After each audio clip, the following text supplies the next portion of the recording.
नबी मुकर्रम सल्लल्लाहु अलैहि वसल्लम के सहाबा अहले बैत से किस कदर मोहब्बत करते थे। हज़रत उमर फ़ारूक रज़ी अल्लाह ताला अन्हु, आपके दौरे खिलाफत की बात है, ये हदीस के अल्फाज आपको सुना रहा हूँ, बुखारी शरीफ में, मिशकात शरीफ में हदीस के अल्फाज हैं। आप मिंबर पर बैठे हुए थे, जुम्मे का खुतबा इरशाद फरमा रहे थे। क्या देखते हैं कि खुतबे के दौरान इमाम हुसैन आ जाते हैं। उम्र छोटी थी, जब वो मस्जिद में दाखिल हुए तो इमाम हुसैन रज़ी अल्लाह ताला अन्हु, तो हज़रत अमीरुल मोमिनीन उमर फ़ारूक रज़ी अल्लाह ताला अन्हु मिंबर पर खड़े हो गए। इमाम हुसैन थोड़ा आगे बढ़े और बैठ गए, हज़रत उमर बैठ गए। थोड़ी देर के बाद इमाम हुसैन फिर खड़े हो गए, हज़रत उमर फिर खड़े हो गए, साथ साथ खुतबा दे रहे हैं। इमाम हुसैन बैठते हैं, फिर ये बैठ जाते हैं।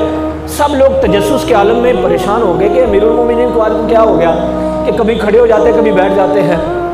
जब हज़रत उमर रज़ी अल्लाह ताला ने लोगों का तजस्सुस देखा तो आपने एक जुमला कहा, जो लोग इधर उधर की बातें करते हैं, हम बताते हैं कि सहाबा अहले बैत से किस कदर मोहब्बत करते थे। हज़रत उमर फारूक ने कहा, ऐ लोगों, तुम तजस्सुस भरी निगाहों से देख रहे हो, मैं तुम्हें बताना चाहता हूँ, उमर के जो सर के बाल हैं ये भी अल्लाह तबारक व तआला ने इस घर के सदके अता फरमाए हुए हैं।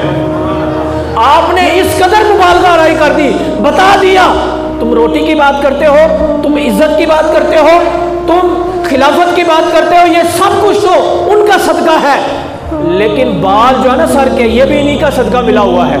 तो पता क्या चला, अमीरुल मोमिनीन रज़ी अल्लाह ताला ने अपना अकीदा बता दिया।